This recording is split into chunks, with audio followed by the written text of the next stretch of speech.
Galaxy کے اندر جو stars ہیں ان کی عمر ایک لمیٹڈ عمر بتائی جا رہی ہے، اس میں سورج کی بھی عمر ہے، چاند کی بھی عمر بتائی جا رہی ہے. یہ سائنس کی باتیں ہیں، لیکن اللہ نے قرآن میں فرمایا چاند اور سورج یہ ٹکرا دیے جائیں گے، تارے ایک دوسرے سے سب ٹکرا دیے جائیں گے. اذا الشمس کورت واذا النجوم انکدرت. 30ویں پارے میں اللہ تعالیٰ نے اس میں فرمایا جب سورج کو یعنی ٹکرا دیا جائے گا اور ستارے آپس میں ٹکرا دیے جائیں گے اور سورج کالا ہو جائے گا، یعنی کچھ نہ کے برابر رہ جائے گا. قیامت کے قریب وَإِذَا الْجِبَالُ سُيِّرَتْ، اور پہاڑ جو ہے نا اڑا دیے جائیں گے اور سمندروں میں آگ لگا دی جائے گی، زمین پوری ختم کر دی جائے گی. اور سورہ قارعہ میں آپ نے پڑھا ہوگا یوم یکون الناس کالفراش المبثوث وتکون الجبال کالعہن المنفوش.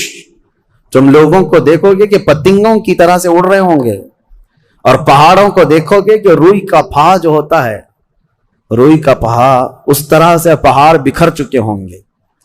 اور اس کے بعد یہ قیامت جو آنی ہے اس کا یعنی پروسیس کس طرح سے، شروعات کیسی ہوگی، وہ ایک لمبی گفتگو ہے. مختصراً عرض کرتا ہوں کہ آیات حضور اکرم صلی اللہ تعالیٰ علیہ وسلم کی احادیث میں جو نشانیاں بیان کی گئی ہیں اس اعتبار سے قیامت کے قریب بڑی بڑی نشانیاں آئیں گی. دجال آئے گا، دابت الارض آئے گا، یاجوج ماجوج نکلیں گے، پھر اس کے بعد سورج پچھم سے نکلے گا. یہ سب بڑی بڑی نشانیاں ہیں. حضرت عیسیٰ علیہ السلام کا نزول اس سے پہلے. یہ سب ہو جانے کے بعد پھر روئے زمین پر سے مسلمان ختم ہو جائیں گے. پھر ایک وقت آئے گا کہ جب سب لوگ اپنے اپنے کاموں میں مصروف ہوں گے، کوئی کسی کو پڑی نہ ہوگی، اور پھر دنیا میں سب اپنے اپنے کاموں میں اس طرح سے مصروف ہوں گے، کوئی کپڑا کاٹ رہا ہے، کوئی دودھ دوہ رہا ہے، کوئی کھیتی باڑی میں ہل چلا رہا ہے. اللہ تعالیٰ قرآن میں فرماتا ہے کہ تم دیکھو گے ان زلزلۃ الساعۃ شیء عظیم یوم ترونها تذهل كل مرضعۃ عما ارضعت وتضع كل ذات حمل حملها. اچانک ایک سور کی آواز آئے گی، وہی سور آج ہم نے تلاوت میں پڑھا ہے. اسرافیل علیہ السلام اللہ کے ایک فرشتے ہیں، ایک باجے کی شکل کی چیز وہ لے کر کھڑے ہیں، وہ بجانا شروع کریں گے. شروع میں دھیمی دھیمی آواز آئے گی اور یہ آواز بڑھتی چلی جائے گی یہاں تک کہ یہ آواز اتنی سخت ہو جائے گی کہ جو جہاں تھا وہیں کھڑا رہ جائے گا. کپڑا کاٹ رہا تھا اس کے ہاتھ سے کینچی گر گئی، جو کھیتی باڑی کر رہا تھا، ہل چلا رہا تھا، وہ وہیں کا وہیں رک جائے گا. دودھ دوہنے والا اس کا ہاتھ ویسے ہی رہ جائے گا، یہاں تک کہ حاملہ عورتوں کے پیٹ سے بچہ نکل کر گر جائے گا جو عورتیں حمل سے ہوں گی.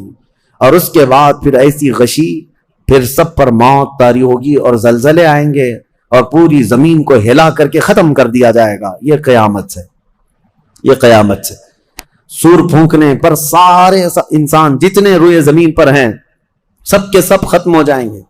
اس کے بعد اللہ تعالیٰ فرماتا ہے ثم نفخ فیہ اخرى، پھر دوسری بار سور پھونکنے کا حکم ہوگا. لیکن کیسے؟ سور جب حضرت اسرافیل علیہ السلام پھونکیں گے، پہلے انسانوں کی موت، پھر یہاں پر جتنی مخلوقات ہیں، جنات ہیں، جانور ہیں، سب کی موت. چرند پرند تو چھوڑے، نباتات، یہ پیڑ پودوں میں کی جان ختم. چاند سورج کو جب ختم کر دیا گیا تو پھر کوئی چیز ہی نہیں، ستارے، چاند، سورج سب. بلکہ اللہ تعالیٰ کے جتنے ملائکہ ہیں، جبرائیل امین علیہ السلام سے لے کر دوسرے ایک فرشتے تک، سارے ملائکہ کو بھی موت آئے گی. سب موت کے شکار ہوں گے. اور سارے جب انتقال کر جائیں گے تو پھر بچتا کون ہے؟ صرف حضرت اسرافیل علیہ السلام جنہوں نے سور پھونکا. اب ان کو سور پھونکنے کا حکم جو تھا وہ کہا جائے گا روک دو اب. پھر اللہ تعالی حضرت اسرافیل علیہ السلام کو بھی موت طاری کرے گا. اور روح نکالنے والا فرشتہ کون ہے؟ ملک الموت اسرائیل علیہ السلام. اب تک یہ سب کی روح نکال چکے ہوں گے اور پھر اللہ تعالیٰ اسرائیل علیہ السلام کی بھی روح نکال دے گا. اسرائیل جو سب کی روح نکالتے ہیں ان کو بھی موت ہے. اور پھر ہم نے پڑھا کل شیء ہالک الا وجہہ، ہر شے فنا ہو جائے گی سوائے رب العالمین کے. کل من علیہا فان ویبقى وجہ ربک ذو الجلال والاکرام. جو کچھ بھی ہے سب فنا ہو جائے گا، تمہارے رب کی ذات صرف باقی رہے گی، کوئی نہیں باقی رہے گا۔ پھر جب مولا کی مرضی ہوگی، رب تبارک و تعالیٰ دوبارہ اسرافیل علیہ السلام کو اٹھائے گا۔ اسرافیل علیہ السلام دوبارہ اٹھیں گے اور پھر ان سے کہا جائے گا دوبارہ سور پھونکو، پھر سے پھونکو۔ اب جب دوبارہ حضرت اسرافیل علیہ السلام سور پھونکیں گے تو یہ زندگی کا سور ہے۔ پہلے والا یہ نفخہ اولا اس کو کہتے ہیں، وہ موت کا تھا، اور نفخہ ثانیہ حیات کا ہے، زندگی کا ہے۔ اب رب تعالیٰ نے جو وعدہ فرمایا تھا کہ ہم تمہیں موت کے بعد دوبارہ اٹھائیں گے، یہ وعدہ اس وقت پورا ہوگا۔ اب دوسرے مرتبہ جب سور پھونکنا شروع کرتے ہیں اسرافیل علیہ السلام، کتنے انسان آئے گئے، آدم علیہ السلام سے لے کر قیامت تک سب وہ زمینوں میں جہاں کہیں ہوں گے، کسی کو جلا کر ختم کر دیا گیا ہو، کسی کو جانور کھا گیا ہو، کسی کو پانی میں ختم کر دیا ہو، کسی بھی طرح سے، لیکن مولا تعالیٰ سب کو اٹھانے والا ہے۔ لیکن فرمایا حدیث پاک میں ہے کہ یہ دوسری سور پھونکنے کے بعد سب سے پہلے روئے زمین پر جو اٹھیں گے وہ محمد رسول اللہ کی بات۔ میرے آقا صلی اللہ تعالیٰ علیہ وسلم فرماتے ہیں میں اپنی قبر سے اٹھوں گا سب سے پہلے، اور محشر کے میدان کی طرف جو حضور جائیں گے تو فرماتے ہیں حضور صلی اللہ علیہ وسلم اٹھیں گے، ان کے بعد ابو بکر صدیق، ان کے بعد عمر فاروق رضی اللہ تعالیٰ عنہ، پھر ساری کائنات کو اللہ اٹھائے گا۔ اور جب رسول کریم صلی اللہ تعالیٰ علیہ وسلم فرماتے ہیں میں میدان قیامت میں اس حال میں آؤں گا کہ میرا ایک ہاتھ ابو بکر کے کندھے پر ہوگا، دوسرا عمر ابن خطاب کے کندھے پر ہوگا۔ یقیناً وہ اس دن کے دولہا ہے، قیامت کا منظر ہے جب رسول کریم صلی اللہ تعالیٰ علیہ وسلم تشریف لائیں۔ اور اس کے بعد رب تعالیٰ نے فرمایا، سورہ زمر میں 2 آیتیں آئی ہیں، وَسِيقَ الَّذِينَ كَفَرُوا إِلَى جَهَنَّمَ زُمَرًا۔ اب جو کفار تھے ان سب کو کھینچ کر کے لایا جائے گا میدان قیامت میں۔ پہلے تو میں آپ کو بتا دوں پوری تفصیلات قیامت کے میدان میں، اس کے بعد ان آیتوں کی تفسیر پر آتا ہوں۔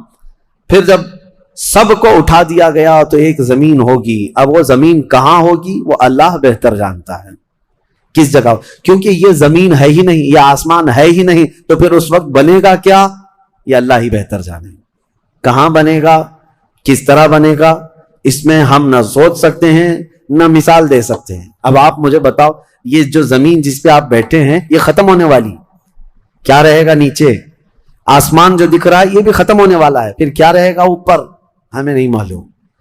لیکن اللہ کریم ایک زمین بنائے گا جس کے متعلق کہا گیا وہ تانبے اور پیتل سے بنی ہوئی ہوگی، یہ مٹی والی زمین نہیں۔ اور پھر اس کے بعد سورج کو پھر دوبارہ زندہ کیا جائے گا اور سورج کو سب کے سروں پر لا کر کھڑا کر دیا جائے گا۔ اب وہ زمین اور جس میں سارے انسانوں کو جمع کر دیا گیا ہے، آپ اندازہ کریں وہ زمین میں نہ کوئی عمارت ہوگی نہ درخت ہوگا، وہ بالکل فلیٹ زمین ہے، صرف میدان ہی میدان ہے۔ ایسا نہیں ہے کہ یہاں پر کوئی میدان اور تھوڑی دور کے بعد کوئی عمارت دکھے گی یا کوئی درخت دکھے گا یا کوئی پہاڑ، نہیں، کچھ نہیں، صرف سیدھی زمین۔ اسی لیے کہ وہاں تم 500 سال بھی اس میدان میں بھاگتے رہو گے تو سائے کے لیے ایک پتا بھی نہیں ملے گا، ایک پتا بھی نہیں، کہاں سایہ حاصل کر سکو۔ لیکن کچھ خوش نصیبوں کے لیے اللہ نے فرمایا کہ عرش کا سایہ انہیں اللہ عطا فرمائے گا۔ وہ کون لوگ ہیں؟ ان میں کئی لوگ ہیں، جس میں سے ایک ہی میں بتاتا ہوں، رجل تعلق قلبہ بالمساجد، وہ ایسا آدمی جس کا دل مسجدوں میں لگا ہوا ہے، قیامت کے دن اسے اللہ عرش کا سایہ عطا فرمائے۔ آپ کی نماز ہو گئی، بیٹھے کیوں ہیں؟ نماز ہو گئی، نماز کے بعد چلے جانا چاہیے، لیکن تمہارا دل مسجد میں لگا ہوا ہے۔ انہی لوگوں کی فضیلت میں ہے جب قیامت کے دن کوئی سایہ نہ ہوگا، ان لوگوں کے لیے اللہ عرش کا سایہ عطا کرے گا۔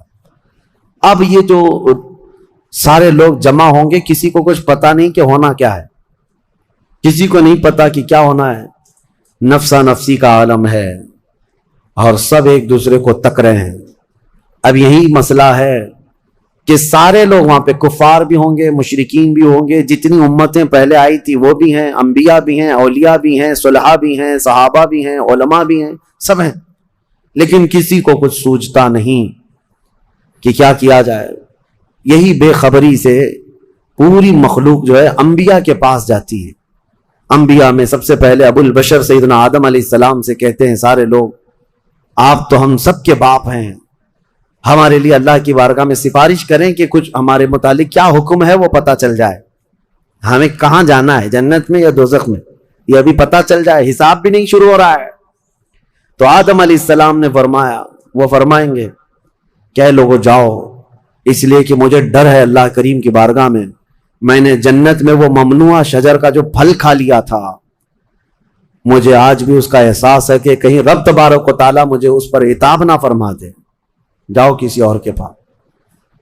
جتنے نبیوں کے پاس یہ قوم جاتی تھی، وہ انبیاء کرام یہ کہتے آج ہمیں خوف ہے اللہ کریم کی بارگاہ میں، وہ قہار ہے، وہ جبار ہے۔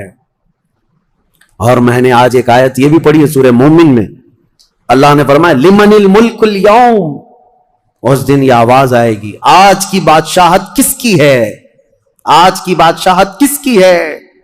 پھر اللہ خود فرمائے گا للہ الواحد القہار، ایک قہر کرنے والے خدا کی آج بادشاہت ہے۔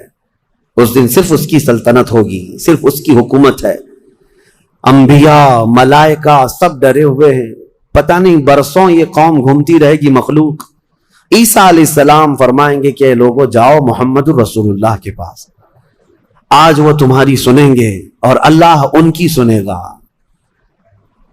پوری مخلوق جب نبی کریم صلی اللہ علیہ وسلم کے پاس آتی ہے تو نبی پاک صلی اللہ تعالی علیہ وسلم فرماتے ہیں ہاں میں اسی کے انتظار میں ہوں۔ پھر حضور صلی اللہ علیہ وسلم سجدے میں گرتے ہیں اور اللہ کو منانے لگتے ہیں کہ مولا ہے تو تیرے بندے، تو حساب تو شروع فرما۔ اس کو کہتے ہیں شفاعت کبریٰ۔ یہ کیا ہے شفاعت کبریٰ؟ بڑی شفاعت، یہ سب کے لیے، کافروں کے لیے، مشرکوں کے لیے، سب کے لیے۔ یعنی حضور کی پہلی شفاعت کس کام کی تھی؟ کہ اللہ حساب تو شروع کرے، یہ شفاعت کبریٰ ہے، حساب شروع کرے مولا تعالی۔ ساری انسانیت کے لیے حضور جب سجدے میں گرتے ہیں اللہ کریم فرماتا ہے ارفع رأسک یا محمد۔ حضور نے یہ فرمایا ہے کہ اس دن میں سجدے میں ایسی ثنا اور ایسی حمد بیان کروں گا اللہ کی جو آج تک کسی نے نہیں بیان کی ہوگی، اور اسی دن مجھے اللہ وہ تلقین بھی فرمائے گا۔ اور جب حضور ثنا کر رہے ہوں گے اللہ فرماتا ہے ارفع رأسک یا محمد، اے محمد صلی اللہ علیہ وسلم اپنا سر اٹھائیے، آپ مانگیے آپ کو دیا جائے گا، آپ پوچھئے آپ کو جواب دیا جائے گا۔ یہ پہلا سوال ہے اللہ کی بارگاہ میں قیامت کے دن، اور پہلا جواب ہے، باقی کسی بندے کو کوئی جواب نہیں تھا۔ اللہ کی بارگاہ میں حضور نے جب یہ عرض کیا تو رب تعالیٰ فرماتا ہے ملائکہ کو جس کی ڈیوٹی تھی، جس کا کام تھا کہ میدان قیامت میں میزان عمل لگا دیا جائے، حساب و کتاب ہوں، سب کے نام اعمال ان کے ہاتھوں میں دیے جائیں، سب کو پڑھنے کا حکم دیا جائے۔ اب حساب کا آرڈر آ گیا، حکم آ گیا، تو لوگ تھوڑی راحت کی سانس لیتے ہیں کہ چلو حساب شروع ہونے والا ہے، لیکن ابھی اتنا آسان نہیں ہے، اتنا آسان نہیں۔ اب فرشتے لا رہے ہیں سب کے اعمال نامے، لوگوں کو ایسا لگتا ہے اعمال نامہ یہ 4 پنے کا ہوگا، ہاں جیسے ایگزام پیپر میں فل شیٹ A4 سائز کی شیٹ لے کر کے بیٹھتے ہیں۔ قرآن میں تو اللہ تعالیٰ نے فرمایا کہ جب نامہ اعمال فرشتے لے کر کے آئیں گے تو کتنے ہوں گے پتہ ہے؟ تمہاری نظر جہاں تک جاتی ہوگی وہاں تک صرف کتابیں تمہاری ہوں گی، صرف تمہاری کتابیں فرشتے لاد کر کے لا رہے ہوں گے، اس میں سب لکھا ہوگا، زندگی میں جتنی مرتبہ باتیں کیا تھا، جو کچھ بھی کیا تھا سب ڈیٹیل ہوگا۔ اور ہر آدمی وہاں پکار کر کے کیا کہتا ہے ما لہذا الکتاب لا یغادر صغیرۃ ولا کبیرۃ الا احصاها، اے اللہ تو کیسی کتاب بنا دیا، اس میں چھوٹی چیز بھی نہیں چھوڑی گئی، بڑی چیز بھی نہیں چھوڑی گئی، سب لکھ دیا گیا ہے، اور پھر لا کر کے تھما دیا جائے گا۔ یہ پہلی علامت ہے کہ جس کے سیدھے ہاتھ میں اس کے نام اعمال پکڑا دیے جائیں گے، فرمایا گیا اس کے لیے وہیں سے ہلکا پن بشارت ہے کہ آسانی ہوگی، اور جس کے بائیں ہاتھ میں فرشتوں نے پکڑا دیا تو سمجھ لو کہ اب لمبا اس کا وقت جانے والا ہے، حساب سخت ہونے والا ہے۔ یہ تو صرف پڑھ کے سنانا ہے، اور اس کے بعد پھر پکڑ ہوگی کسی کام پر، یہ تو نے کیوں کیا تھا اس کی وجہ بتا، یہ تو نے کیوں کھایا تھا اس کی وجہ بتا، اس کے ساتھ ایسا کیوں کیا تھا اس کا سبب بتا۔ صرف پڑھ کر کے سنانا نہیں ہے، جو کیا تھا اس کی وجہ بتانا ہے، اور جب وجہ کچھ نہ ہوگی حکم آ جائے گا کہ انہیں اوندھے منہ کھینچ کر کے دوزخ کی طرف لے جائیں۔ یہ قیامت کے دن ہو رہا ہے۔ اب یہاں پر ایک دوسری شفاعت ہے میرے آقا صلی اللہ علیہ وسلم۔ اب یہ جو شفاعت ہے یہ خاص امت محمدیہ کے لیے، ایک شفاعت حضور نے فرمائی سارے انسانوں کا حساب شروع ہو جائے. جب حساب شروع ہو گیا تو حضور صلی اللہ تعالیٰ علیہ وسلم پھر سجدہ کرتے ہیں اللہ کی بارگاہ میں. اللہ فرماتا ہے محبوب سر اٹھائیں پوچھیں آپ کو دیا جائے گا. حضور عرض کرتے ہیں مولا میری امت کی بخشش آسان فرما دے, میری امت کا حساب آسان فرما دے. اب حضور کو اختیار دیا جائے گا. حضور کی یہ بھولی بھالی امت جہاں جہاں ہوگی حضور صلی اللہ علیہ وسلم فرماتے میں ان کو دور سے پہچان رہا ہوں گا. دیکھو میرے عزیزوں بھرا مجمع ہے, کتنی امتیں ہیں. ایک صحابی نے پوچھا یا رسول اللہ ہم کو آپ قیامت میں پہچانیں گے؟ حضور نے فرمایا یقیناً پہچانوں گا. کیسے؟ حضور فرماتے ہیں زندگی میں تم جو وضو کرتے تھے یہ جو اعضائے وضو ہیں چہرہ اور ہاتھ, حضور فرماتے ہیں قیامت کے دن یہ سورج کی طرح چمک رہے ہوں گے اور اسی چمک سے میں پہچان لوں گا یہ میری امت ہے. جس کے ہاتھ چہرے چمک رہے ہوں, جو وضو ہی نہیں کرتا اس کا کیا چمکے گا. لیکن حضور صلی اللہ تعالیٰ علیہ وسلم نے حدیث پاک ہے یہ وضو کے اعضاء کی چمک سے حضور اپنی امت کو پہچان لیں گے, فلاں میرا امتی ہے, فلاں میرا امتی ہے. بہرحال اب اس کے بعد اب میں ان آیتوں کی طرف آتا ہوں. حساب و کتاب ہو رہا ہوگا. سب سے پہلے وہاں پر قیامت کے دن جن کو لایا جائے گا الگ الگ روایات ہیں, اس میں 3 لوگوں کے متعلق فرمایا گیا, ایک عالم, ایک شہید اور ایک امیر آدمی پیسے والا. حالانکہ تینوں اچھے لوگ تھے دنیا میں. یہ جو امیر تھا بہت پیسہ بانٹتا تھا اور یہ قاری قرآن تلاوت اچھی کرتا تھا, اور یہ شہید تو جنگ میں شہید ہوا تھا لڑ کر کے. تینوں کا حساب ہو رہا ہوگا. سب سے پہلے رب تبارک و تعالیٰ اس قاری قرآن کو بلائے گا, بتا تو قرآن کیوں پڑھتا تھا؟ وہ کہے گا میں نے تجھے اچھی آواز دی تھی, تو نے اس آواز کا کیا کیا؟ وہ کہتا ہے میں قرآن پڑھتا تھا بہترین انداز میں. رب تعالیٰ فرماتا ہے تو اس لیے پڑھتا تھا کہ لوگ تیری آواز کی تعریف کریں, کیا آواز ہے, اور لوگوں نے تعریف کر دیا. دنیا میں تجھے تیرا بدلہ مل گیا, یہاں قیامت میں کچھ نہیں, جاؤ جہنم میں. مالدار آئے گا, اس سے رب تعالیٰ فرمائے میں نے تجھے بہت مال دیا تھا, کیا کیا؟ کہے گا رب تعالیٰ میں نے غریبوں میں تقسیم کیا ہے, بہت خیرات کیا ہے. اللہ کریم فرماتا ہے کہ تو نے تو یہ نیت سے تقسیم کیا تھا نا کہ لوگ تجھے دیالو کہیں, سخی کہیں, تیری مال کی تعریف کریں. تو لوگوں نے تو وہ تعریف کر دی. دنیا میں جو تجھے ملنا تھا وہ مل گیا, تیری خواہش ہو گئی, یہاں کچھ نہیں. اسے بھی فرمایا جائے گا دوزخ میں ڈال دو. تیسرا جو شہید ہے اس کے لیے بھی رب تعالیٰ فرماتا ہے میں نے تجھے جوانی دی تھی, کیا کیا؟ کہا اے اللہ میں لڑتا رہا کافروں کے مقابل میں اور اپنی جان دے دیا. فرماتا ہے رب تعالیٰ کہ تو یہ سوچتا تھا نا کہ لوگ تیری بہادری کی تعریف کریں, لوگ تجھے بطل جلیل کہیں, مجاہد کہیں, تو یہ لوگوں کی تعریف سننے کے لیے کرتا رہا. اگر تیری یہی خواہش تھی اور لوگوں نے تیری تعریف دنیا میں بہت کر دی, اب یہاں تیرا کچھ نہیں ہے, اسے بھی دوزخ میں بھیج دیا جائے. یہ ریاکاری ہے. یہ پہلا حساب جن لوگوں کا ہونے والا ہے. یہ 3 لوگوں کے بارے میں حدیث پاک میں ہے. پھر میرے آقا صلی اللہ علیہ وسلم فرماتے ہیں قیامت کے میدان سے اس وقت تک کوئی پیر ہٹا نہیں سکتا جب تک اللہ 5 سوالات نہ کر لے. ان میں سے پہلا سوال یہی ہے کہ اللہ فرمائے گا میں نے تجھے جوانی دی تھی, تو نے کہاں خرچہ کیا؟ یہ ہر ایک کو بتانا پڑے گا, ہر ایک کو بتانا پڑے گا. اب آپ اپنی اپنی تیاری کر لو کہ کہاں کہاں خرچہ کیا, اللہ کو مجھے بتانا ہے. آج اگرچہ تم ہماری باتوں کی طرف توجہ نہیں کرو گے, کیئر نہیں کرو گے, لیکن ایک دن وہ آئے گا جب تمہیں اللہ کی بارگاہ میں کھڑے ہو کر اپنی جوانی کا پل پل بتانا ہوگا. وہاں کوئی چارہ نہیں ہوگا. وہی اب آیت کریمہ ہے وَسِيقَ الَّذِينَ كَفَرُوا إِلَى جَهَنَّمَ زُمَرًا حَتَّى إِذَا جَاءُوهَا فُتِحَتْ أَبْوَابُهَا وَقَالَ لَهُمْ خَزَنَتُهَا. کافروں کی جماعت کو فرشتے کھینچتے ہوئے دوزخ کی طرف لائیں گے.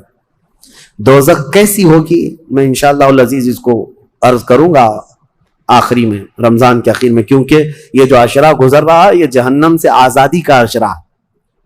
کاش اللہ ہمارا نام بھی آزاد ہونے والوں میں شامل فرمائے کہ جہنم سے آزاد ہونے والوں میں ہمارا نام شامل ہو گیا تو پھر قسمت ہی قسمت ہے.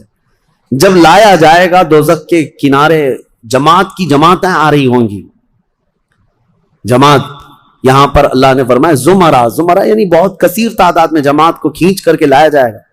پھر دوزخ کے دروازے کھول دیے جائیں گے. فتحت ابوابها, دروازے کھول دیے جائیں. وقال لهم خزنتها, اور جو دربان ہے دوزخ کے دروازے پر حضرت مالک وہ فرشتے ہیں بڑے سخت قسم کے فرشتے ہیں، وہ ان سے پوچھیں گے، جو جماعت دوزخ میں ڈالے جانے کے لیے لائی جا رہی ہوگی ان کو پہلے پوچھیں گے، الم یاتکم رسل منکم یتلون علیکم آیات ربکم وینذرونکم لقاء یومکم ھذا، اے لوگو کیا تمہارے پاس اللہ کا کوئی رسول نہیں آیا تھا؟ کیا تمہیں اللہ کی آیتیں پڑھ کر کے کسی نے نہیں سنایا تھا؟ یا آج کے دن کے بارے میں تمہیں کسی نے ڈرایا نہیں تھا کہ قیامت آنے والی ہے؟ یہ دوزخ کا فرشتہ لوگوں سے پوچھے گا۔ قرآن میں اللہ فرماتا ہے تو لوگ کیا کہیں گے؟ قالوا بلا ولکن حقت کلمۃ العذاب، وہ کہیں گے ہاں کیوں نہیں آئے تو تھے لیکن ہم جھٹلا دیے تھے، نبیوں کے پیچھے نہیں چلے، قیامت کے دن پر یقین نہیں رکھے، اور عذاب ہمارے اوپر واجب ہو گیا، ہم جا رہے ہیں۔ قیل ادخلوا ابواب جہنم خالدین فیہا، ان سے کہا جائے گا ادخلوا ابواب جہنم، داخل ہو جاؤ جہنم کے دروازوں میں، خالدین فیہا، ہمیشہ تم رہو گے یہاں پر۔ یہ کافروں کے لیے ایسی آواز آئے گی کہ وہ چیخ مارتے ہوئے دوزخ میں کود رہے ہوں گے۔ فبئس مثوى المتکبرین، اللہ فرماتا ہے کیا ہی بری جگہ ہے، کیا ہی برا ٹھکانہ ہے یہ گھمنڈ کرنے والوں کا، زمین پہ اترانے والوں کا جو اللہ کو نہیں مانتے تھے۔ اب سنیے 1000 سال تک دوزخ میں جلتے کڑتے رہیں گے، پکارتے رہیں گے اے مالک اے مالک اے مالک اے مالک۔ کون؟ جو دربان دوزخ ہے، دربان ہے دوزخ کے دروازے کا، وہ 1000 سال کے بعد سن کر کے پوچھیں گے کیا بات ہے تمہاری، کیا چاہتے ہو؟ کفار و مشرکین کہیں گے کہ ہماری بات کرا دے اللہ سے، ہماری بات کرا دے اللہ سے کہ کچھ ہم پر بھی رحم ہو جائے۔ حضرت مالک کہتے ہیں خدا قہار ہے غضب پر، خدا قہار ہے غضب پر، اللہ کریم کی بارگاہ میں بات کرنے کی بڑے بڑے فرشتوں کی ہمت نہیں ہے، کہیں گے ابھی نہیں میں بات کرا پاؤں گا، پھر وہ 1000 سال اور عذاب میں جلتے رہیں گے، چیختے رہیں گے۔ دوسرے 1000 سال کے بعد حضرت مالک پوچھیں گے کیا بات ہے؟ جہنمی کہیں گے کہ اے مالک تو ہماری بات کرا دے اللہ سے۔ آپ کی بار حضرت مالک کہتے میں ہمت کرتا ہوں، اللہ قدیر و جبار کی بارگاہ میں عرض کرتے ہیں مولا جتنے بھی دوزخ میں جا چکے وہ تجھے فریاد کر رہے ہیں، وہ تجھ سے بات کرنا چاہتے ہیں۔ اب رب تعالیٰ کی طرف سے جواب آتا ہے حضرت مالک کو، اے مالک ان دوزخیوں سے کہہ دو کہ آج کے بعد رب تبارک و تعالیٰ نہ ان کی طرف نظر فرمائے گا نہ کلام کرے گا، لا یکلمہم اللہ یوم القیامت ولا ینظر الیہم، ان کی طرف رب تعالیٰ دیکھنا بھی نہیں چاہتا۔ وہ قدیر و جبار خدا جب دنیا میں ہر دن بلا رہا تھا آجا میرے بندے میرے پاس، آجا میرے بندے میری طرف آجا، ففروا الی اللہ، اللہ کی طرف دوڑ پڑ، نہیں سنتا تھا، ایک دن بھی نہیں سنا، اور جہنم میں جانے کے بعد پکار رہا ہے۔ رب تعالیٰ فرماتا ہے اب اللہ ان کی طرف دیکھنا بھی نہیں چاہتا۔ حضرت مالک جب یہ پیغام سنا دیتے ہیں اللہ کا، جہنم میں ایسی چیخ نکلتی ہے جہنمیوں کی کہ پورا جہنم ہلنے لگ جاتا ہے، کانپنے لگ جاتا ہے ان جہنمیوں کی چیخ سے، کہ اب ان کو کہہ دیا جاتا ہے خالدین فیہا، اب تم ہمیشہ کے لیے رہو گے یہاں پر۔ اسی لیے میرے عزیزو کفر سے ڈرو، کفر سے ڈرو۔ گناہ کرنے کے بعد معافی ہے لیکن کفر کی معافی نہیں۔ اسی لیے اولیاء امت ڈرا کرتے تھے کہ کہیں موت سے پہلے ایمان چلا گیا، کفر پر موت ہو گئی تو کیا ہوگا، پھر ہمیشہ کے لیے دوزخ میں جانا پڑے گا، نہ وہاں کسی کی سفارش ہوگی نہ کوئی شفاعت ہوگی۔ شفاعت اور سفارش گنہگاروں کے لیے ہے، کافروں اور مشرکین کے لیے نہیں۔ قرآن میں اللہ نے فرمایا ان اللہ لا یغفر ان یشرک بہ ویغفر ما دون ذلک لمن یشاء، بے شک اللہ تعالیٰ اس کے ساتھ کیے ہوئے شرک کو اور کفر کو ہرگز معاف نہیں کرے گا، اور اس کے علاوہ جو کچھ بھی کیا ہے اللہ سب معاف کرے گا، کفر کو اور شرک کو معاف نہیں کرے گا۔ اب سنیے دوسری آیت ہے وَسِيقَ الَّذِينَ اتَّقَوْا رَبَّهُمْ إِلَى الْجَنَّةِ زُمَرًا، اس میدان قیامت میں کچھ وہ جماعتیں بھی ہیں جو دنیا میں تقوی حاصل کر چکی تھی، فرمانے خدا پر چلتی تھیں، ان کی نمازیں ٹھیک تھی، اللہ سے ڈرتے تھے، اپنی راتیں وہ رو رو کر گزارتے تھے، مولا کو پکارتے تھے۔ وہاں قیامت کے دن اللہ اللہ، ان کے حال یہ ہیں کہ ان کا استقبال ہو رہا ہوگا، فرشتے ان کو سجا کر کے لا رہے ہوں گے اور وہ بھی جماعت جماعت کے ساتھ جا رہے ہوں گے جنت کی طرف. تو جیسی وہ پہنچیں گے فتحت ابوابھا، قرآن میں ہے 7 دروازے جنت کے ان کے لیے کھول دیے جائیں گے. یہ پرہیزگار لوگ ہیں، یہ تقوی والے لوگ ہیں.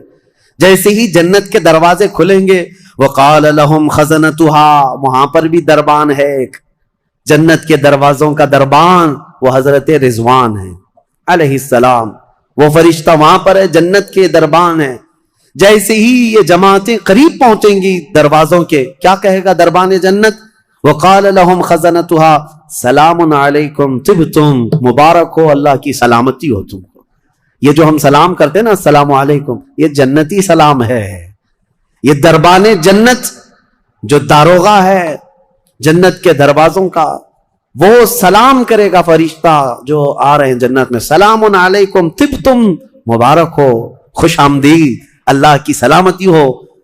فادخلوها، آ جاؤ جنت میں داخل ہو جاؤ، خالدین، ہمیشہ کے لیے، اب تم بھی یہاں سے نہیں جاؤ گے.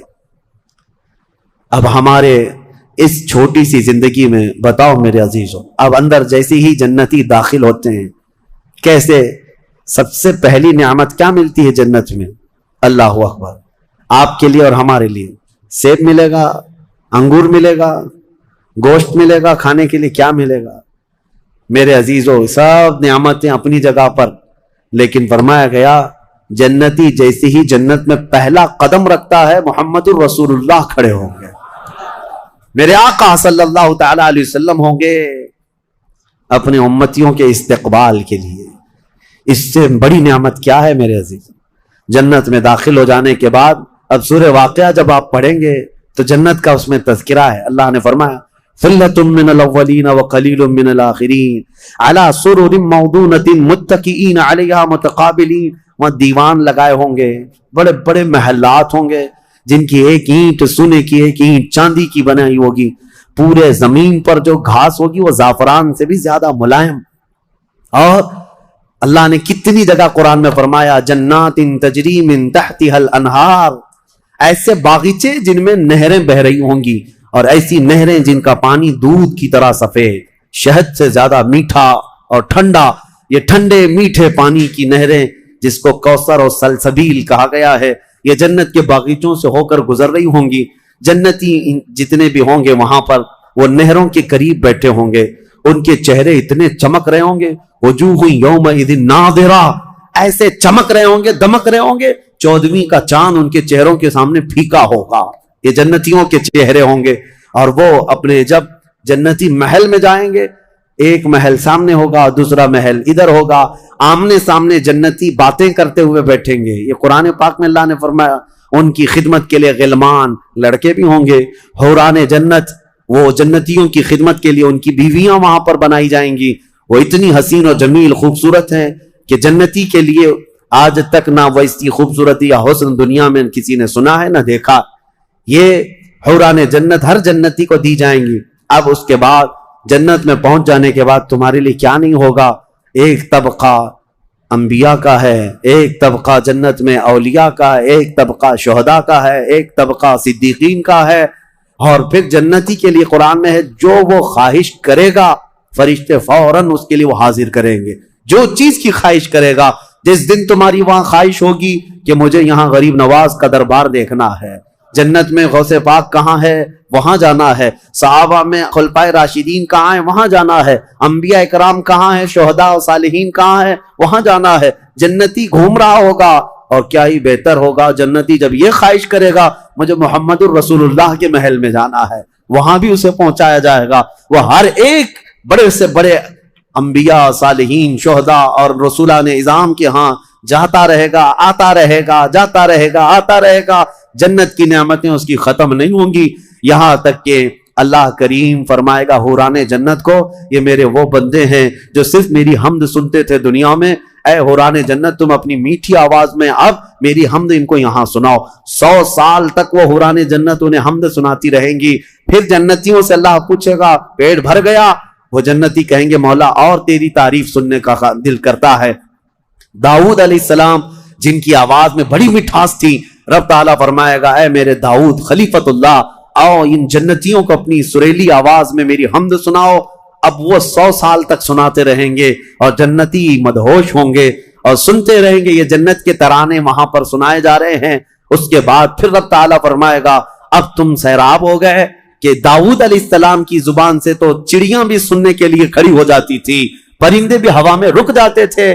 اب جنتی کہیں گے کہ مولا اور تیری حمد ہو اور تیری تعریف ہو، ہم سننا چاہتے ہیں۔ رب تعالیٰ جب فرمائے گا اے فرشتوں حجابات ہٹاؤ، اب میں سناؤں گا اور میرے بندے سنیں گے۔ اب یہ جنت کی سب سے بڑی نعمت وجوہ یومئذ ناظرہ الی ربہا ناظرہ، مولا فرماتا ہے چہرے چمک رہے ہوں گے اس بات کے لیے کہ بغیر حجاب کے وہ اپنے اللہ کو دیکھ رہے ہوں گے۔ اس سے بڑی نعمت جنتی کو کچھ نہیں ہے کہ مولا کریم حجابات ہٹا دے گا، جس کے تم یہاں سجدے کرتے ہو، جس سے تم گڑ گڑا کر مانگتے ہو، وہ مولا جنت میں پردے ہٹا دے گا۔ اور فرمایا گیا جنت کی سب سے بڑی نعمت دیدار الہی ہے۔ اسی لیے رمضان میں بھی میرے آقا نے فرمایا افطار کرنے والے کو دو خوشیاں دی جائیں گی کہ جب بندہ افطار کرتا ہے تو اس کے لیے بھی یہ فرمایا گیا ہے کہ جیسے ہی وہ افطار کرتا ہے، ایک تو اس کے پیٹ ٹھنڈے ہونے کی خوشی ہے، گلا تر ہونے کی خوشی ہے، لیکن دوسری خوشی ہر افطار کرنے والے روزے دار کے لیے کہ رحمان فرمائے گا میں نے تیرا محفوظ کر لیا ہے جنت میں، اب تجھے میں اپنا دیدار کراؤں گا۔ روزے داروں کو اللہ کا دیدار ہوگا تو یہ جنتی جنت میں پہنچ جائیں گے، دوزخی دوزخ میں پہنچ جائیں گے۔ میں نے یہ جو 2 آیتیں آئی تھی اس کی تفسیر آپ کے سامنے رکھ دی، فیصلہ تمہارے پاس ہے زندگی کیسی گزارو گے۔ لیکن میرے آقا نے فرمایا جنت کا جو راستہ ہے نا وہ کیسا ہے، کانٹوں سے بھرا ہوا ہے۔ یہاں دنیا میں جہنم کا راستہ پھولوں سے سجا ہوا ہے، بہت ٹھنڈا ہے، بہت آرام دہ ہے۔ دوزخ کا راستہ، میں الٹا تو نہیں بول رہا، سیدھا ہی بول رہا ہوں، جہنم کا راستہ پھولوں سے سجا ہوا ہے اور جنت کا راستہ کانٹوں سے بھرا ہوا ہے۔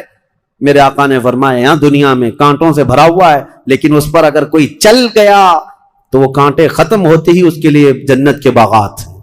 اور جو دنیا میں ان پھولوں کے راستے کو چن لیا دوزخ کے، جیسے ہی یہ راستہ ختم ہوگا اس کے بعد صرف آگ ہی آگ ہے، آگ ہی آگ ہے۔ چنو کون سا راستہ، تم یہاں کے پھول چاہتے ہو یا پھر آخرت کے باغیچے، یا یہاں کے کانٹے اور آخرت کی آگ۔ یہ مفتی اعظم ہند رضی اللہ تعالیٰ عنہ کا تصور تھا۔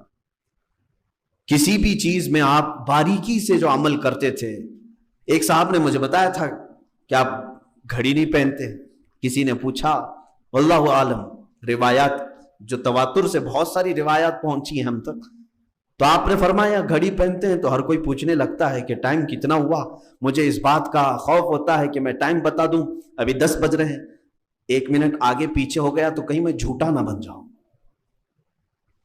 جھوٹ کا شائبہ نہ ہو۔ یہاں تو لوگ پورا کا پورا جھوٹ نکل جاتے ہیں اور کہہ جاتے ہیں، وہ ہلکے سے شائبے سے بھی بچنا چاہتے تھے۔ تقویٰ، یہ تقوی کی مثالیں اگر میں آپ کو بتانے لگوں تو بہت طویل ہے۔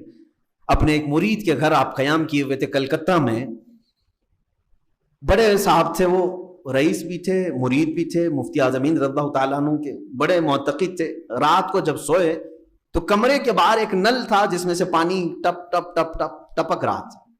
آپ بیدار ہوئے، مالک مکان کو، صاحب خانہ کو بلایا، کہا اس نل کو ٹھیک کراؤ، پانی ضائع ہو رہا۔ کتنے نلوں میں پانی جاتا رہتا ہے، نل میں سے قطرے ٹپکے جا رہے ہیں، اس کو ٹھیک کروا لو، پانی ضائع ہو رہا ہے۔ کہا حضور ٹھیک ہے میں کروا لوں۔ صبح ہوئی، پھر جب صبح کہیں جا رہے تھے آپ تو آپ نے پھر اس کو کہا کہ رات بھر ٹپکتے رہا پانی، تم نے ٹھیک نہیں کہا۔ کہا حضور ابھی کروا لیتا ہوں۔ آپ گئے، واپس آئے دوپہر کے وقت، آپ نے پھر دوبارہ بلایا، کہا میں کہہ رہا ہوں اس نل کو ٹھیک کروا لو۔ اب ظاہر سی بات ہے حضور مفتی اعظم ہند جس کے گھر پہ ٹھہرے ہوں اس کے لیے انتظامی معاملات میں کتنا وہ مصروف رہا ہوگا، لوگوں کا آنا جانا سب۔ شام ہو گئی، وہ نل ٹپکتا ہی رہا، وہ بیچارہ کر نہیں سکا۔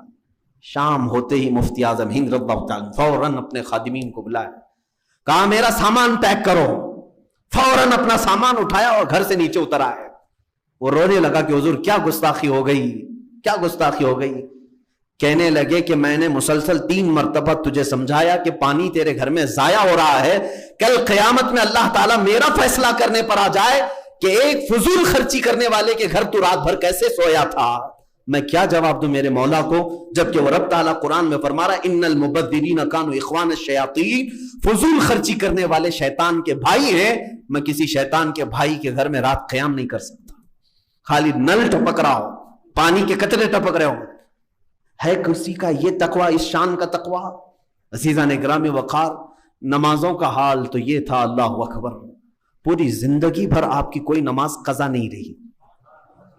90 سال کی عمر میں ایک جملہ آپ کو میں بتا دوں، 90 سال کی عمر کو جب پہنچے ہیں، میرے استاذ گرامی جو حضور مفتی اعظم ہند رضی اللہ تعالیٰ عنہ کے خلیفہ بھی ہیں، وہ فرماتے ہیں کہ ہمارے سامنے مفتی اعظم ہند رحمۃ اللہ علیہ یوں کہا کرتے تھے کہ میاں میری جوانی کب آئی اور کب گئی مجھے پتہ ہی نہیں چلا۔ کیا کہتے تھے 90 سال کی عمر میں؟ میری جوانی کب آئی اور کب گئی مجھے پتہ ہی نہیں چلا۔ یہ بات وہ بندہ کر سکتا ہے جو جوانی کی عیاشیاں نہ کیا ہو، جو جوانی کی رنگینیوں میں نہیں ڈوبا، وہی تو بول سکتا ہے، ورنہ سب کو معلوم ہے جوانی انگارہ ہوتی ہے، جوانی میں لذتیں ہر کوئی لوٹ لیتا ہے۔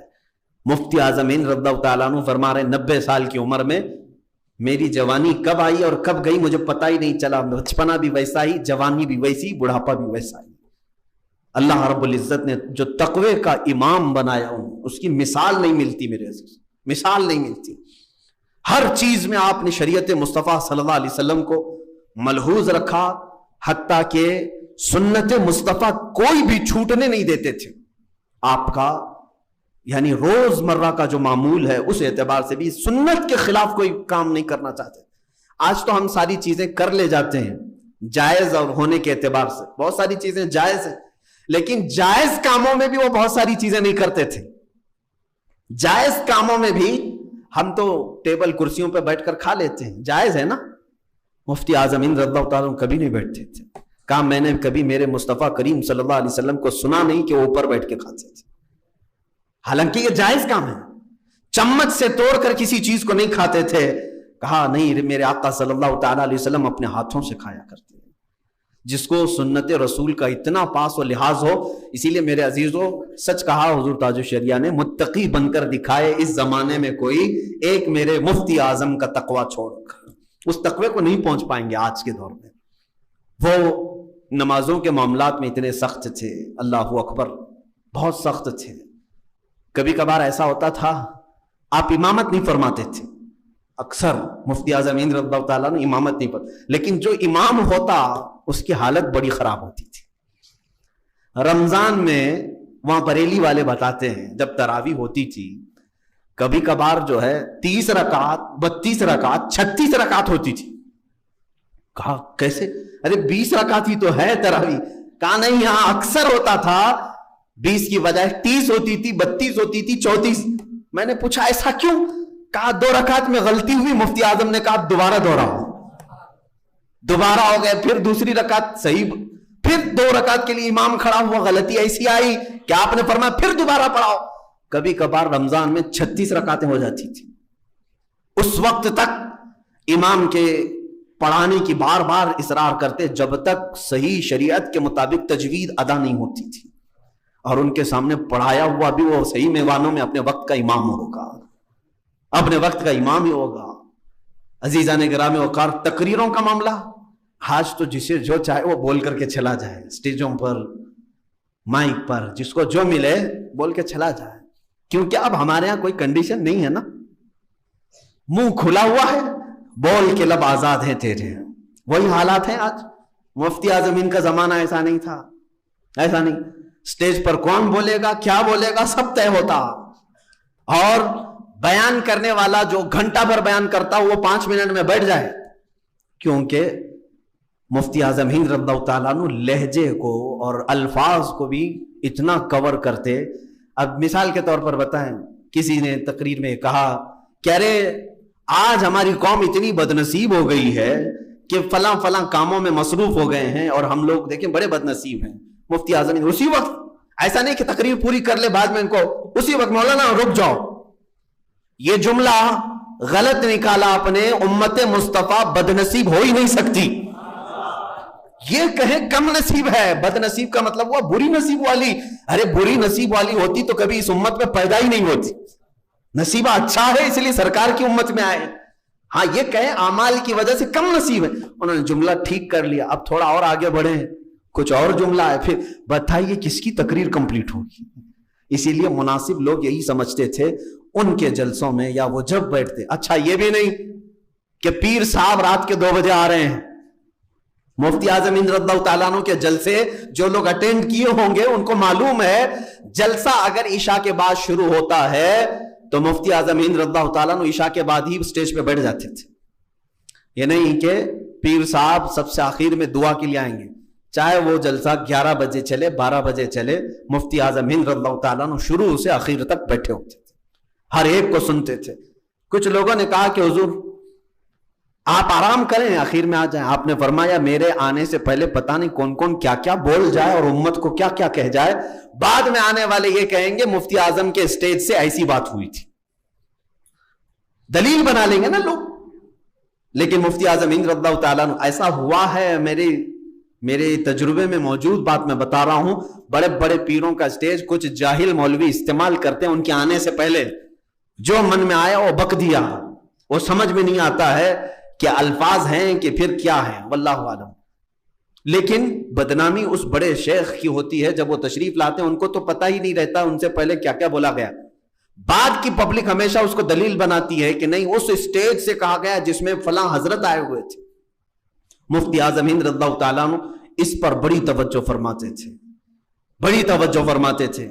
نماز کے متعلق میں اگر آپ کو بتاؤں، دیکھیں صحیح معنوں میں پیر کون ہوتا ہے. پھر پیروں کی بات آئے تو مجھے بولنا پڑتا ہے. ابھی چند دنوں پہلے کافی درگت بنائی تھی. دیکھیں یہ باتیں کڑوی ضرور ہیں ان کے لیے جو جھوٹے ہیں، اور جو سچے لوگوں کے ساتھ ہیں ان کے لیے یہ بات کڑوی نہیں ہے بلکہ ان کے ایمان میں اور اضافہ ہوگا. ہاں آپ سنیں، توجہ سے سنیں اس بات کو. پیر کون ہے؟ پیر ہے کہ پیر ہے؟ دونوں میں فرق کچھ بھی نہیں ہے. پیر بھی جو لکھا جاتا ہے اردو میں آپ دیکھیں سیم لکھا ہے، پے ہے یا ہے رے ہے، پڑھنے میں صرف تھوڑا فرق ہے. اس کو پیر پڑھتے ہیں اور اس کو پیر پڑھتے ہیں، لیکن دونوں میں حیثیت دیکھی جائے تو زمین آسمان کا فرق ہے. پیر وہ بلند ہستی کا نام ہے جو ہماری روح کی تربیت کرتا ہے. پیر اس چیز کا نام ہے جس کو سب جو ہے ذلیل سمجھتے ہیں. یعنی کسی کو کہہ دیا میرا پیر تیرے اوپر تو گویا کہ اس کو گالی دی ہے، لیکن پیر مجھ پر یہ گالی نہیں ہے. یہی سمجھنے کی ضرورت ہے کہ جس کے ہاتھ میں ہم ہاتھ دے رہے ہیں وہ پیر ہے کہ پیر ہے. سنیے، ایک شخص کو مفتی اعظم ہند رضی اللہ تعالیٰ عنہ نے ٹکٹ نکالنے کے لیے بھیجا. ظہر کے وقت وہ گیا، ٹکٹ نکال کر کے آیا. شام ہو گئی تھی، عصر ہو گئی تھی. آپ نے آتے ہی سب سے پہلے پوچھا، ٹرین کا ٹکٹ نکالنے کے لیے کھڑکی میں لائن لگتی تھی، پہلے پوچھا کہ تیری ظہر ہوئی کہ نہیں ہوئی، ظہر کی نماز پڑھی کہ نہیں پڑھی. اس نے کہا حضور بڑی لمبی قطار تھی، اگر چھوڑ دیتا تو لائن چلی جاتی تھی. مفتی اعظم ہند اتنے جلال میں آئے کہ کہا فوراً اس ٹکٹ کو پھاڑ دو. جو نہیں ملنے والے ٹکٹ تھے، کہا میرے ٹکٹ کے لیے تم نے اللہ کی نافرمانی کر لی، تم نے اللہ کی نماز کو ضائع کر دیا میرے ایک ٹکٹ کے لیے. فوراً اتنی سختی کیا، اتنا ڈانٹ ڈپٹ کیا کہ اس کو نماز دہرانے کا، نماز قضا کرنے کا حکم دیا. میرے عزیزو، وہ بندہ جو مرید ہے وہ کہتا ہے میں نے زندگی میں دیکھا اگر میرے دوزخ میں جانے کی یا میرے جنت میں جانے کی فکر کسی کو ہے تو وہ میرے پیر کو تھی. ظاہر سی بات ہے میری نماز گئی ہے، فرق ان کو کیا پڑنے والا تھا. مفتی اعظم ہند جس پر اتنے جلال کے ساتھ کیوں تنبیہ کر رہے ہیں؟ اس لیے کہ یہ پیر ہے جو دیکھنا نہیں چاہتا کہ میرا مرید کسی نماز کی وجہ سے دوزخ میں گیا ہو. پیر وہ ہونا چاہیے جو اپنے ہر مرید کو شریعت کا پابند بنا دے، اپنے ہر مرید کو اتنی تاکید کرے، اتنی تلقین کرے کہ وہ شریعت مصطفیٰ پر گامزن ہو جائے اور نمازوں کا پابند ہو جائے. الحمدللہ آج بھی آپ دیکھیں گے مفتی اعظم ہند کے مریدوں میں اکثر الحمدللہ باعمل نظر آئیں گے. علماء کی بات الگ، جو عام لوگ ہیں ان میں بھی آپ دیکھیں وہ باشرہ نظر آئیں گے اور پابند صوم و صلات دکھیں گے. اب چند ہی لوگ رہ گئے ہوں گے جو بڑھاپے میں ہیں. میرے عزیزو، آپ کو یہ بھی میں بتا دوں مفتی اعظم ہند رضی اللہ تعالیٰ عنہ کے متعلق، جب میں بریلی شریف گیا تھا ہمارے استاد گرامی انہوں نے مجھے ایک واقعہ سنایا جو اس کے چشمدید گواہ ہیں. مفتی اعظم ہند کا معمول کیا تھا معلوم ہے؟ ان کے گھر پر لنگر خانہ چلتا ہے اعلیٰ حضرت کے پیسوں سے، اور وہ لنگر خانہ آج بھی چل رہا ہے. حضور تاج الشریعہ رحمۃ اللہ تعالی علیہ کے گھر پر آج بھی لنگر چلتا ہے. یعنی ایسا نہیں کہ عرس میں، عید بقرعید میں نہیں، کنٹینیو ڈیلی جو بھی مسافر آئے گا، جو بھی اجنبی آئے گا، وہ اس لنگر میں کھانا کھائے گا. ابھی بہت سارے لوگوں کو معلومات نہیں ہوتی ہیں، لیکن وہ لنگر ہے آج بھی.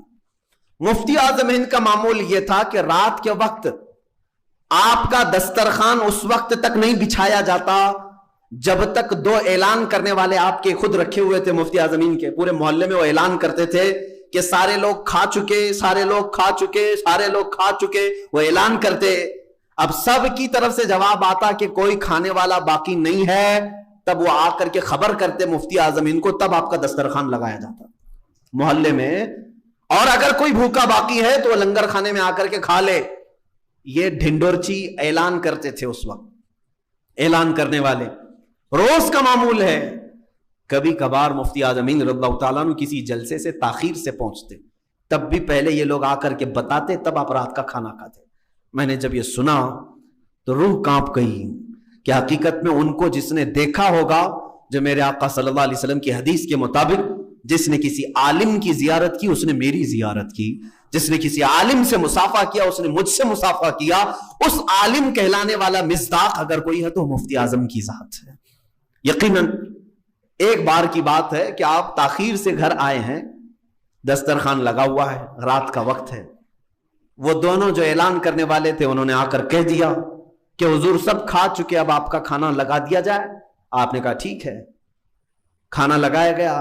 آپ نے تھوڑی دیر رک کر کے کہا دیکھو مسجد میں کوئی مسافر تو نہیں رہ گیا، مسجد رضا آج بھی موجود ہے، اعلیٰ حضرت کے مزار پاک سے متصل ہے، قریب میں مسجد ہے.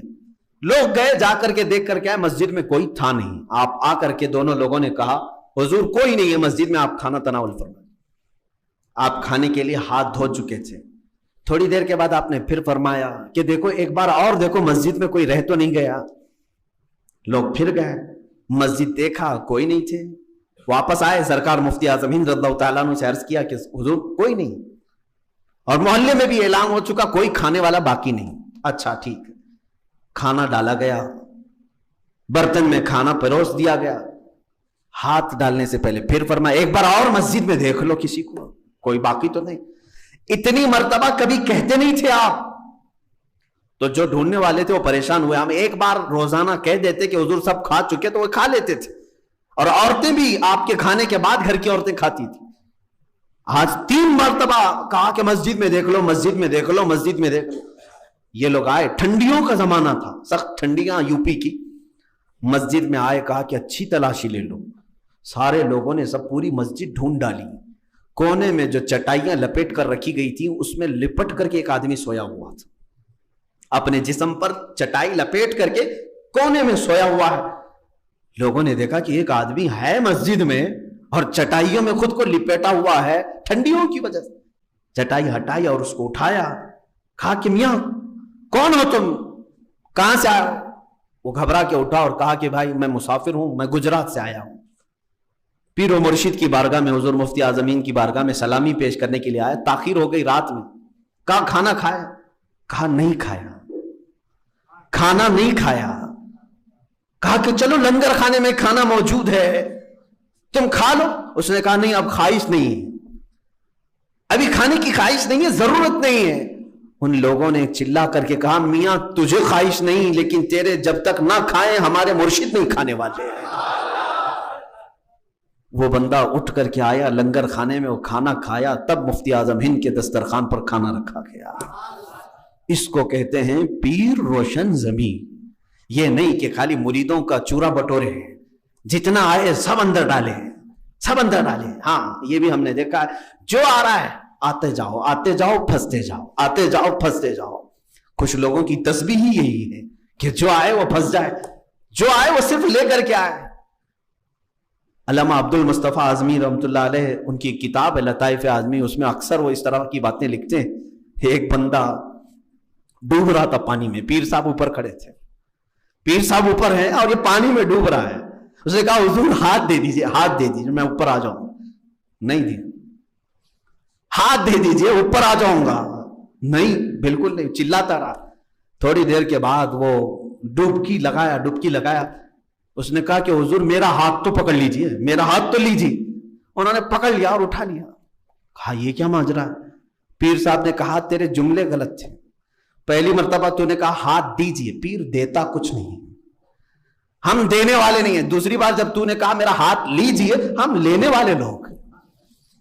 پہلے ہی اگر تو بولا ہوتا میرا ہاتھ لیجئے, میں اسی وقت لے لیتا. یہ تو انہوں نے لکھا ہے علامہ عبد المصطفیٰ صاحب نے. اکثر لوگ اسی طرح کے ہوئے ہیں. میرے عزیزو, میرے آقا صلی اللہ تعالیٰ علیہ وسلم کی صفات جس پیر کے اندر ہیں وہ ایسے ہونی چاہیے جو ماں عائشہ صدیقہ فرماتی ہیں رمضان کے موقع پر حضور صلی اللہ علیہ وسلم کے پاس صرف ایک پیالہ دودھ ہے, افطاری کے لیے چند سانحیں باقی ہیں. اس وقت بھی میرے آقا کہتے عائشہ دیکھ لو ذرا, باہر کوئی مسافر تو نہیں ہے, باہر کوئی اجنبی تو نہیں ہے. ماں عائشہ صدیقہ فرماتی ایک بار میں نے دیکھا جنت البقیع قبرستان کے قریب ایک بندہ کوئی اپنے سواری کو بٹھا کر کے درخت کے نیچے بیٹھا ہوا ہے. یہاں افطار کے لیے صحابہ کے ساتھ میرے آقا مسجد میں بیٹھے.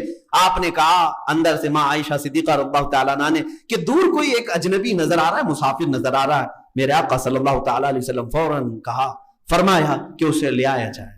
وہ سفر کیا ہوا گرد و غبار میں اٹا ہوا, اس کے پاس لوگ گئے اور اسے بلایا. اس سے پوچھا کہ تم کہاں کے آئے ہو, کہاں جا رہے ہو؟ اس نے کہا میں مدینے آیا ہوں اور محمد عربی صلی اللہ علیہ وسلم کی زیارت کے لیے آیا ہوں. اس کو لایا گیا, دسترخوان پر بٹھایا گیا. وہ جو ایک پیالہ دودھ تھا میرے آقا صلی اللہ علیہ وسلم نے سب سے پہلے اس مسافر کو دیا, اس کو دیا. میرے عزیزوں, وہ کئی دنوں کا بھوکا رہا ہو یا جس طرح کا بھی ہو, دودھ پورا پیا. لیکن یہاں باقی جو بچے ہوئے لوگ تھے اس میں کھجور کی گھٹلی سے انہوں نے افطار کیا. اللہ کے نبی صلی اللہ تعالیٰ علیہ وسلم نے ہمیں یہ بھی سکھایا ہے. ہاں, اللہ تعالیٰ نے جو تمہیں دیا ہے وہ کھاؤ.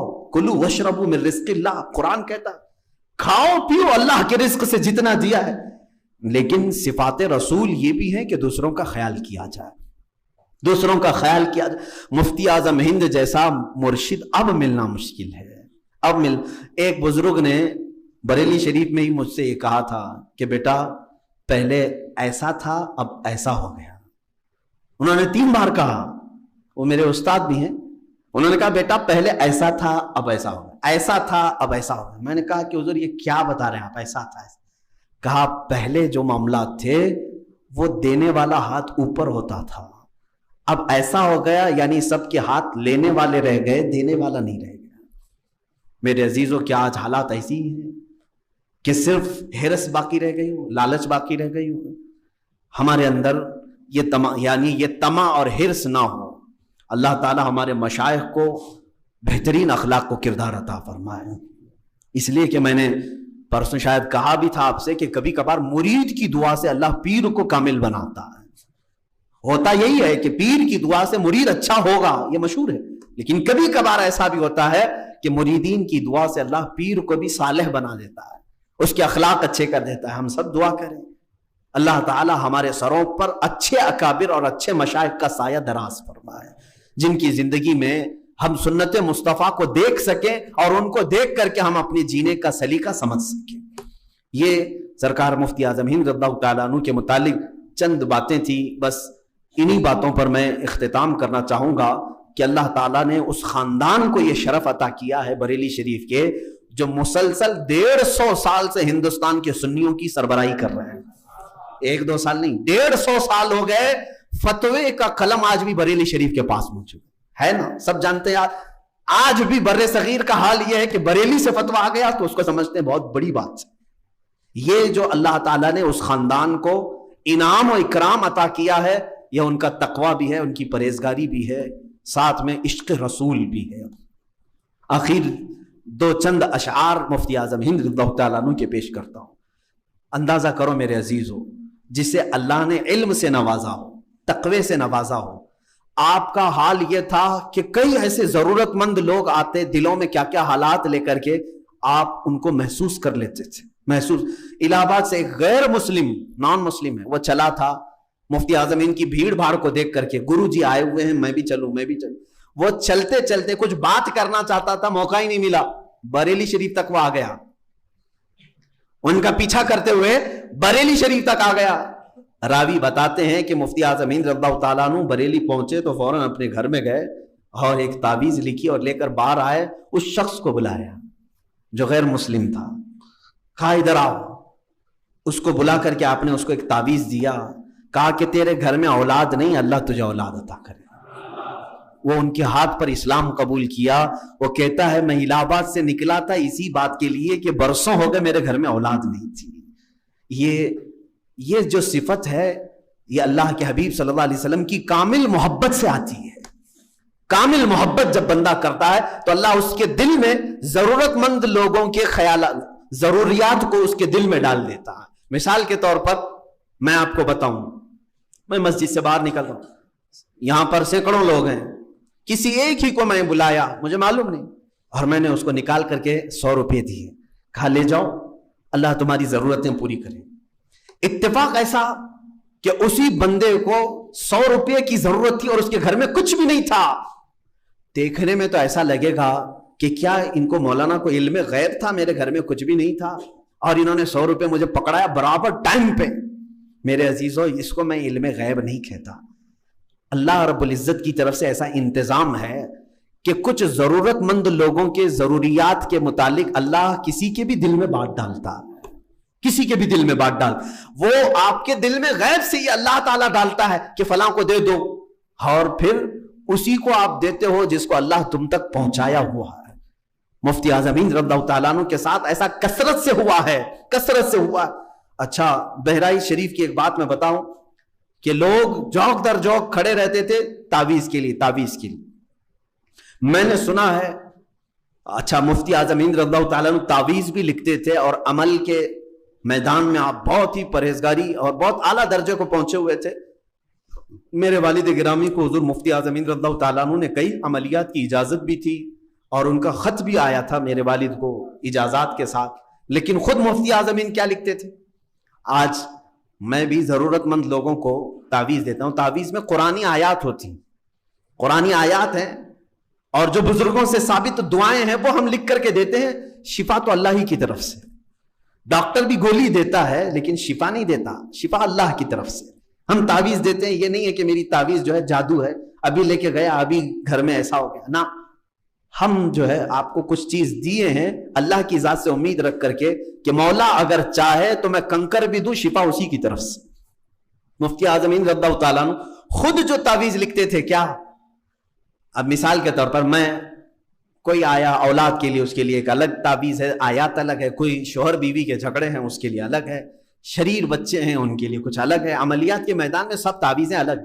لیکن مفتی اعظم ہند رضی اللہ تعالیٰ عنہ کے پاس کئی طرح کی شکایتیں لے کر کے لوگ آنے والے, اور سب کی تعویذ میں صرف درود پاک. بیمار ہے درود شریف, بسم اللہ الرحمن الرحیم لکھا, درود شریف لکھا. اولاد نہیں ہے, بسم اللہ الرحمن الرحیم درود شریف لکھا. شادی نہیں ہو رہی, رشتے نہیں ہو رہے, بسم اللہ الرحمن الرحیم درود شریف لکھا. سب کے لیے ہی. لیکن جب کسی دوسرے کو اجازت دیتے تھے وہ عملیات سب دیتے تھے. آپ سے آپ کے خلیفہ نے پوچھا کہ حضور ہر بیمار کو صرف درود ہی؟ انہوں نے کہا میاں یہ تعویذ تو ایک ذریعہ ہے, تعویذ تو ایک ذریعہ ہے سامنے والے کے دل کی تسلی کے لیے. اصل شفا تو اللہ ہی کی طرف سے, اصل شفا اللہ ہی کی طرف سے ہے. اگر میں پورا قرآن کسی کو لکھ کر کے دوں, اللہ نہ چاہے تو اس کی بیماری کبھی صحیح نہیں ہوگی, اور اگر اللہ چاہے میں اس کو صرف انگلی سے پھیر کر کے دے دوں تب بھی اللہ اس کو برکت دے دے گا. یہ ان کا توکل تھا, یقین تھا. میں بات یہ کہنا چاہ رہا تھا, جس کو اللہ نے اتنی قوت عطا فرمائی, اتنی طاقت عطا فرمائی, اور بزرگوں میں آپ کا مقام و مرتبہ یہ تھا, اللہ اکبر. بات ختم ہوتے ہوتے پھر لگ جاتی ہے, بار بار یہ موقع نہیں آتے, اس لیے میں پیٹ بھر کر کے کہنا بھی چاہتا ہوں. بریلی شریف میں ایک صاحب فرماتے ہیں کچرے کے ڈھیر پر ایک کوئی دیوانے بیٹھے ہوئے تھے. مجذوب جو ہوتے ہیں نا, اللہ کی یاد میں جو اپنی عقل فنا کر چکے, ان کو مجذوب کہتے ہیں. لیکن ایرے غیرے کو مجذوب نہیں کہنا. کچھ لوگ آج جو ہے چرسی, موالی, گجیڑی سب کو جو ہے مجذوب ہے, مجذوب ہے, پیچھے پڑ گئے ہیں. ایک بات یہ بھی میں بتا دوں آپ کو, کوئی مجذوب اگر دکھ بھی جائے تو امت کو یہ نہیں حکم ہے کہ ان کے پیچھے پیچھے لگ جائے. مجذوب کی پیروی کرنے کا حکم نہیں, سالک کی پیروی کرنے کا حکم ہے. مجذوب کون ہوتا ہے؟ عقل فنا ہو گئی, دیوانہ ہو گیا اللہ کی یاد میں, اب اس پر سے نماز بھی معاف ہے, روزے بھی معاف ہے, شریعت ختم ہو گئی. عقل نہ ہو تو شریعت نہیں ہے نا, عقل ختم ہو گئی, شریعت نہیں ہے ان کے اوپر. عاقل لوگوں پر, عقل والوں پر ہی شریعت ہے, ان کی عقل ختم ہو چکی ہے, وہ مجذوب ہیں. وہ اللہ رب العزت بہتر جانتا ہے ان کے اور اللہ کے تعلقات کیا ہیں. لیکن امت کو جس کا عقل سلامت ہے, سب کو کہا گیا ہے کہ تم مجذوبوں کے پیچھے نہ پڑو ورنہ تم دین سے ہاتھ دھو بیٹھو گے. وہ نماز نہیں پڑھ رہے پھر بھی زبان میں تاثیر ہے, تم کو ایسا لگے گا نماز سے کچھ نہیں, ان کے پیچھے چلو. یعنی تم شریعت کے معاملات چھوڑ کر کے ان کے پیچھے چلے جاؤ. تمہیں حکم ہے سالک. سالک کہتے ہیں وہ اللہ کا ولی جو ہوش و حواس میں شریعت پر قائم ہے, اور اللہ کا ولی, ان کے پیچھے چلنے کا تمہیں حکم ہے. بریلی شریف میں ایک مجذوب تھے, وہ خالی ایک لنگوٹ پہنے ہوئے تھے, یعنی چھوٹی سی تہبند جو ہے, ایک کپڑا, اور باقی پورا بدن ننگا. کچرے کے گھوٹ ایک ڈھیر پر بیٹھے رہتے تھے.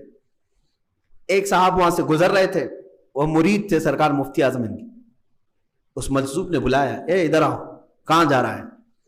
انہوں نے کہا میں بڑے مولانا صاحب کے پاس جا رہا ہوں, مفتی اعظم ہند کے پاس. انہوں نے کچرے کے ڈھیر میں کاغذ کا ایک ٹکڑا پڑا تھا, اسے اٹھایا, انگلی میں یوں یوں یوں کیا اور کہا جا تیرے بڑے مولانا کو دے دے. وہ لے کر کیا ہے, دیوانہ مجذوب آدمی, کچھ بھی نہیں, انگلی سے یوں گھمایا اور دے دیا. کہتے ہیں میں لے کے آیا, محفل میں بیٹھا مفتی اعظم ہند رضی اللہ تعالیٰ عنہ کے. تھوڑی دیر کے بعد میں نے دل میں سوچا دوں بھی کہ نہیں دوں, کہیں میرا مذاق نہ ہو جائے. کچرے میں بیٹھا ہوا دیوانہ کاغذ پہ انگلی پھرا کے دے دیا. جب سب لوگ چھٹنے لگے تو اس مرید نے کہا حضور فلاں کچرے کی ڈھیر پر وہ جو ایک صاحب بیٹھتے ہیں, انہوں نے ایسے ایسے لکھ کر کے آپ کو کچھ دیا ہے. مفتی اعظم نے دیکھا کوڑا کاغذ ہے, کچھ بھی نہیں, آگے پیچھے کچھ نہیں.